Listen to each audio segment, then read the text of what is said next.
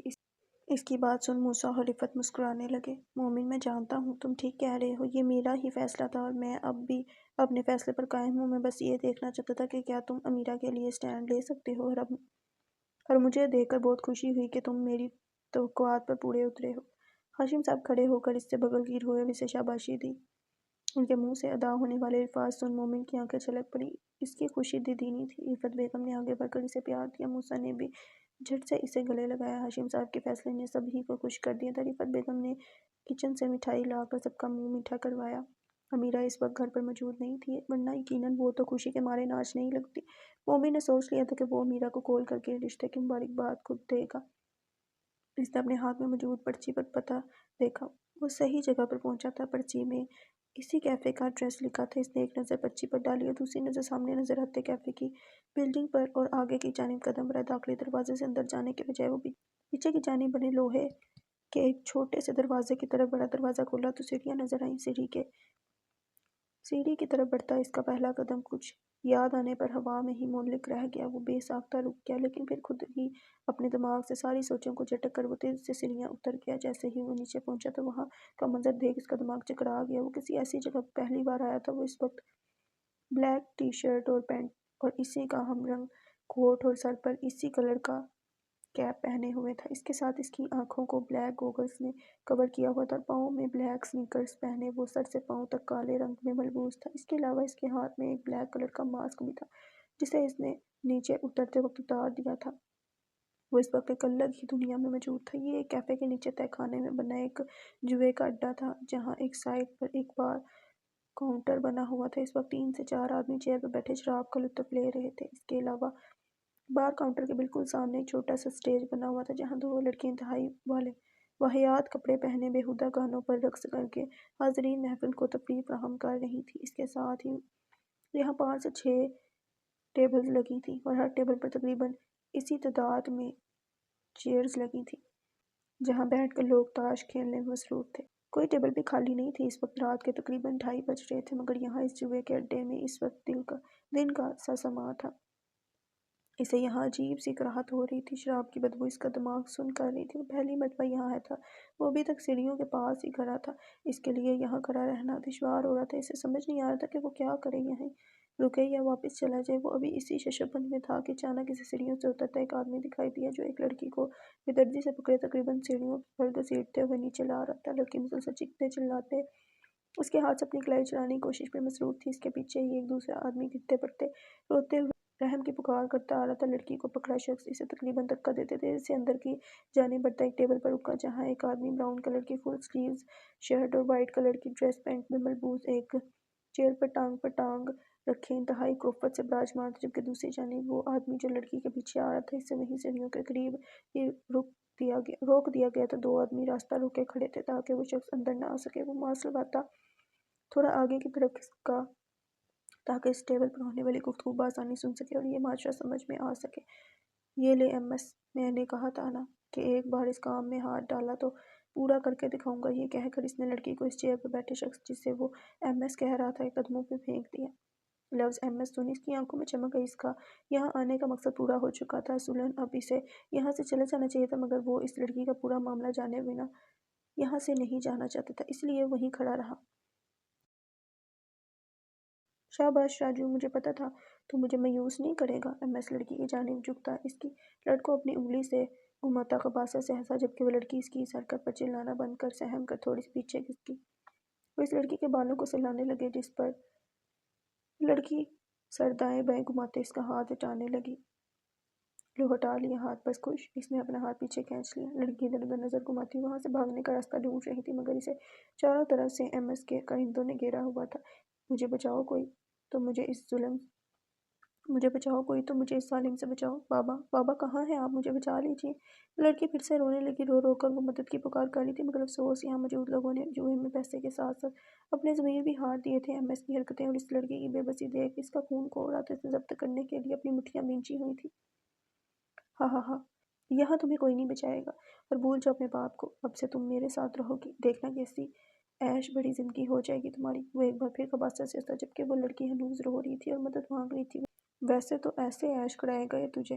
ہجوم میں کھڑا ایک آدمی معنی کے سے بولا، جس پر سب ہی ہنسنے لگے۔ ایک ہی بات ہے، ایم ایس نے دائیں آنکھ دبا کر جواب دیا۔ اس کے لیے اب یہ سمناک قابل برداشت ہوتا جا رہا تھا۔ اس کے دماغ کی ڈگر تن گئی تھی۔ وہاں سے تقریباً بھاگتا ہوا سیڑھیوں کی جانب آیا۔ راستے میں کھڑے آدمیوں کو ہٹا کر وہ سیڑھیاں چڑھتا اس آدمی کے پاس آیا۔ وہ وہیں سیڑھیوں پر پڑا رو رہا تھا۔ اس نے اس آدمی کو اٹھایا اور اسے لیے اوپر چڑھ دروازے سے باہر نکل آیا۔ وہ آدمی مسلسل اپنا ہاتھ چھڑانے کی صحیح کر رہا تھا۔ مجھے چھوڑو، مجھے نہیں جانا، میں کہیں نہیں جاؤں گا، میری بیٹی اندر ہے۔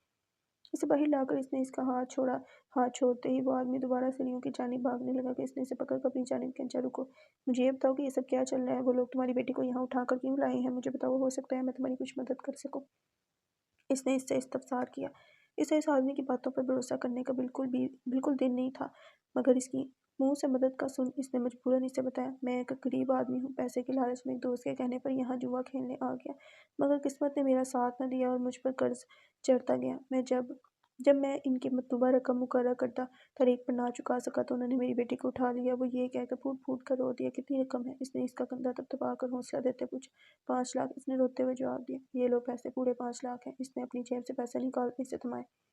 میں اپنی بیٹی کسی کو نہیں بیچوں گا، اس نے اس اجنبی سے کہا، جو اسے پہلی ہی ملاقات میں اسے بنا جانے اس کو اتنی بڑی رقم دے رہا تھا۔ اسے لگا کہ شاید وہ اس کی بیٹی کو اس سے چرا کر خود خریدنا چاہتا، ورنہ کوئی بنا کسی فائدے کے اتنی بڑی رقم کیوں دے گا؟ وہ بھی اس جگہ جہاں پیسے سے لے کر کپڑے تک، جسم سے لے کر ضمیر تک سب بکتا ہے، وہاں کوئی کسی پر ایسا احسان کیوں کرے گا؟ میں تمہاری بیٹی خرید نہیں رہا، تم اس بندے کو رقم دو اور اپنی بیٹی کو اس کے چنگل سے چرا کر لے جاؤ۔ ایک بات اور، آئندہ جوا مت کھیلنا، جاؤ اب جلدی۔ اس نے اس کی پیشانی دیکھ تفصیل بتائی۔ بہت شکریہ، میں ابھی لے کر آتا ہوں اپنی بیٹی کو، اور ماں قسم اب کبھی جوا نہیں کھیلوں گا۔ اس کے منہ سے نکلنے والے الفاظ سن کر اس پر تو گویا شادی مرگ کی کیفیت طاری ہو گئی تھی۔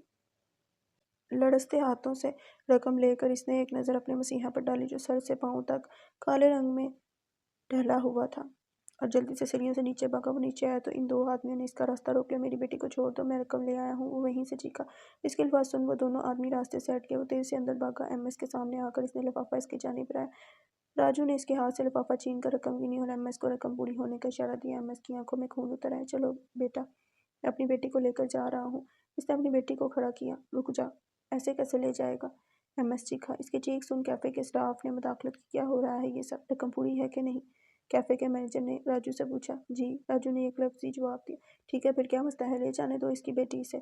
جاؤ لے جاؤ اپنی بیٹی کو یہاں سے۔ مینیجر نے ایم ایس کو کہہ کر اس آدمی کو اس کی بیٹی کو لے جانے کا حکم دیا۔ کیا پتہ نہیں ہے یہاں کا اصول، اگر کسی نے مطلوبہ رقم چکا دی ہے تو پھر حساب کتاب ختم۔ مینیجر اپنی بات مکمل کر چکا تھا۔ اس طرح سے ساری بھیڑ بھی چھٹ گئی۔ وہ شخص بھی اپنی بیٹی کو لے کر جا چکا تھا، اور پیچھے ایم ایس غصے سے پیچ و تاب کھا کر رہ گیا۔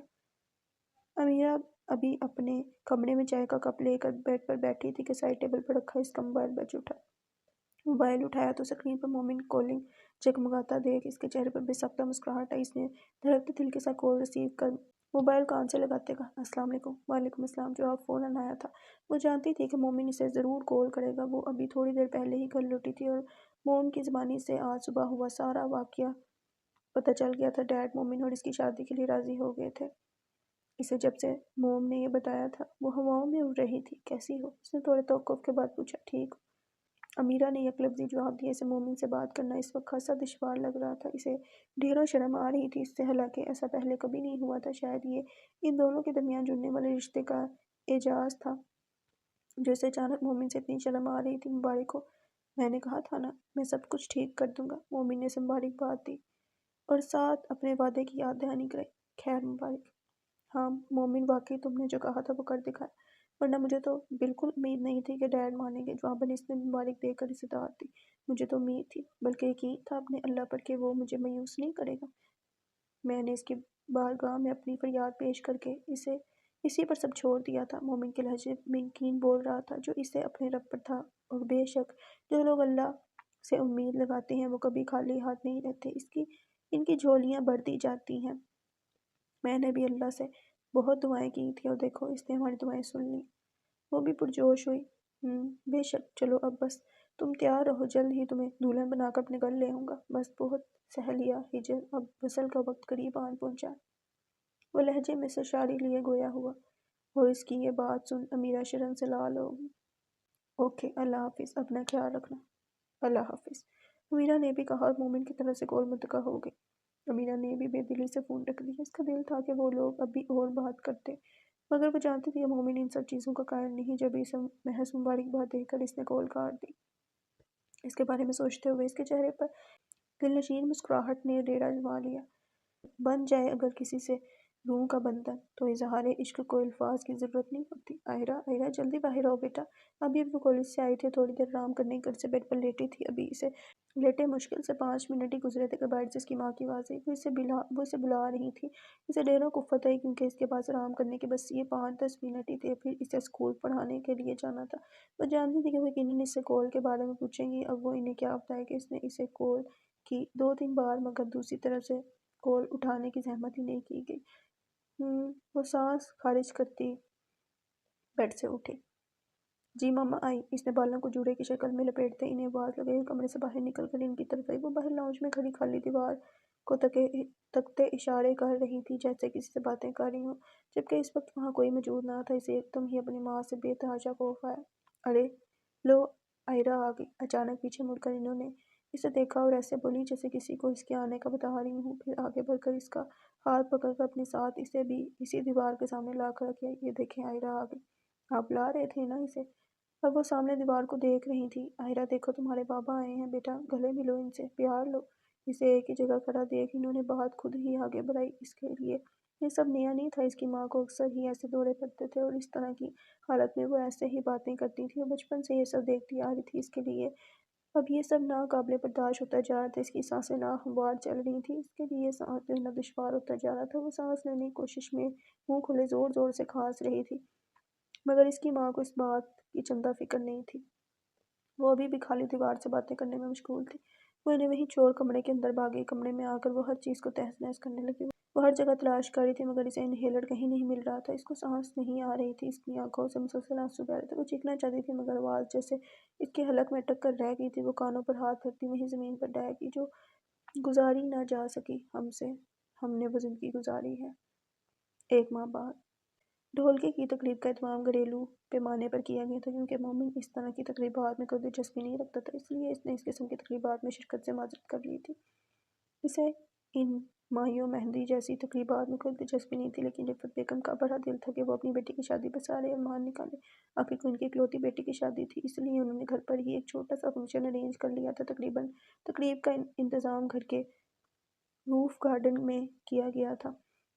گارڈن کو رنگ برنگے پردوں کی مدد سے خوبصورتی سے سجایا گیا تھا اور گیندے کے پھولوں کی لڑیوں کو ان پردوں کے ساتھ آراستہ کیا گیا تھا۔ پورا گارڈن اس وقت رنگ برنگی روشنیوں میں نہایا ہوا تھا۔ اس کے علاوہ گارڈن کے بیچوں بیچ اسٹیج لگایا گیا تھا اور اسٹیج کے اطراف بھی پھولوں کی لڑیاں آراستہ کی گئیں، جبکہ مہمانوں کے بیٹھنے کے لیے نیچے دبیز قالین بچھائے گئے تھے اور بڑے بڑے گاؤ تکیہ قالین پر سیٹ کیے گئے تھے۔ ایک بڑی سی ٹیبل ایک کونے میں سجائی گئی تھی جس پر انواع اقسام کے کھانے رکھے ہوئے تھے۔ ڈیکوریشن ڈھولکی کی مناسبت سے گرین اور ملٹی کلر تھیم پر کی گئی تھی۔ امیرہ کی کزنز اور سہیلیاں ایک کونے میں ڈھول لے کر بیٹھی تھیں، جبکہ امیرہ اسٹیج پر گرین کلر کے لانگ گھیر دار فراک کے ہمراہ چٹاپٹی کا پاجامہ اور ملٹی کلر کا جالی دار کرن لگا دوپٹہ سر پر سیٹ کیے تالیاں بجاتی ہوئی اپنی شادی کو فل انجوائے کر رہی تھی۔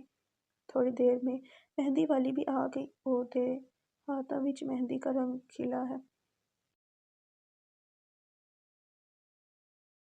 امیرہ کے گرد بیٹھی اس کی سہیلیاں کزنز ڈھول کی تھاپ پر مہندی کے گانے گانے میں مصروف تھیں، ساتھ ہی مہندی والی مہارت سے اس کے دونوں ہاتھوں پر مہندی کی جدید ڈیزائن لگا رہی تھیں۔ امیرہ کا چہرہ خوشی سے دمک رہا تھا۔ وہ آج بہت خوش تھی، اور کیوں نہ ہوتی، اس کا محبوب جلد ہی اس کا محرم بننے والا تھا۔ امیرہ آج بے انتہا خوبصورت لگ رہی تھی۔ میک اپ سے پاک دمکتا چہرہ جو اپٹن کی وجہ سے سنہرا ہو رہا تھا، آج کچھ الگ ہی جب دکھا رہا تھا۔ رفعت بیگم آنکھوں ہی آنکھوں میں نہ جانے کتنی بار اس کی بلائیں لے چکی تھی۔ چونکہ یہ خالصتاً ایک زنانہ تقریب تھی، اس لیے ہاشم صاحب و موسیٰ اس وقت یہاں موجود نہیں تھے۔ تقریب اس وقت اپنے عروج پر پہنچ چکی تھی۔ میرا کی مہندی مکمل ہو چکی تھی اور وہ اس کے سوکھنے کا انتظار کر رہی تھی، اور اچانک ہی موسیٰ گارڈن میں آئے، لڑکیوں سے ڈھول چھین کر بجاتے ہوئے اپنی بے سری آواز میں گانا گانا شروع ہو چکا تھا، جبکہ اس کی کزنز اس کے ہاتھ سے ڈھول چھیننے کی کوشش کر رہی تھی اور اسے باہر جانے کا کہہ رہی تھی، مگر موسیٰ کو چندہ فرق نہیں پڑ رہا تھا۔ وہ اپنے کام میں مصروف تھا، زور زور سے چلا رہا تھا، میری پیاری بہنا بنے گی دلہنیا، سج کے آئیں گے مومن راجا، بھیا راجا بجائے گا باجا۔ دوسری طرف خواتین موسیٰ کے گانے پر ہنس ہنس کر لوٹ پوٹ ہو رہی تھیں۔ امیرہ کا بھی ہنس ہنس کر برا حال تھا۔ چلو بھئی چلو، بس بہت ہو گیا گانا بجانا، اب آ جاؤ سب، جلدی سے کھانا کھا لو، چلو آؤ لڑکیوں، موسیٰ تم بھی یہ ڈرامے بازیاں بند کرو۔ موسیٰ کی ناٹک بازیاں جاری تھیں کہ رفعت بیگم نے بیچ میں مداخلت کر سب کو کھانا کھانے کا کہا اور ساتھ ہی موسیٰ کو پیار سے لپٹا، جس پر موسیٰ ڈھول رکھ نیچے چلا گیا اور باقی سب لوگ کھانا کھانے میں مصروف ہو گئے۔ رفعت بیگم نے پلیٹ میں کھانا نکال امیرہ کے پاس آئیں اور اسے اپنے ہاتھوں سے کھلانے لگی۔ اس کی مہندی ابھی پوری طرح سے سوکھی نہیں تھی، تبھی رفعت بیگم اسے اپنے ہاتھ سے کھلا رہی تھی۔ اسے کھانا کھلاتے یکدم ہی ان کی آنکھیں بھر آئیں۔ ارے موم، آپ رو کیوں رہی ہیں؟ امیرہ انہیں روتا دیکھ تھوڑی پریشان ہوئی، خود اس کے لیے بھی آنسو ضبط کرنا مشکل ہو رہا تھا۔ کچھ نہیں، بس پتہ ہی نہیں چلا کہ کب تو اتنی بڑی ہو گئی کہ رخصت ہو کر اپنے سسرال جا رہی ہے۔ وہ آنسو صاف کرتی بولی، موم کیا ہو گیا ہے؟ آپ اتنی سینٹی کیوں ہو رہی ہیں؟ میں کون سا کہیں دور جا رہی ہیں، برابر میں تو ہوں ہی، جب دل چاہے آپ کا مجھ سے ملنے آ جائے گا، یا پھر میں ایسا کروں گی، مومن سے کہوں گی کہ روز آفس جاتے ہوئے مجھے آگے پر چھوڑ جائے کرے اور پھر شام میں لیتا ہوا چلا جائے۔ وہ انہیں بچوں کی طرح بہلانے لگی، نہیں بیٹا، بیٹیاں تو پرائی ہوتی ہیں، انہیں تو ایک نہ ایک دن ماں باپ کا گھر چھوڑ کر پیا کا دیس بسانا ہوتا ہے، وہ تمہارا گھر ہوگا، تمہارا اپنا گھر۔ یوں روز روز اپنی ماں کے گھر پڑی رہو گی تو اپنا گھر کب سنبھالو گی؟ اپنے شوہر و سسر کی خدمت کرنا اور اس گھر کو اپنا بنانا۔ وہ گھر مومنہ کے جانے کے بعد بہت سونا ہو گیا ہے، وہاں جا کر اسے پھر سے آباد کرنا ہے تمہیں، وہ سمجھدار ماں کی طرح سے نصیحت کرنے لگی۔ مومنہ آنٹی کے ذکر پر امیرہ کی آنکھیں بھیگ گئیں۔ رفعت بیگم نے اس کے آنسو پونچھے اور اس کی منہ میں نوالہ ڈال کر اس کے ماتھے کو پیار سے چوما۔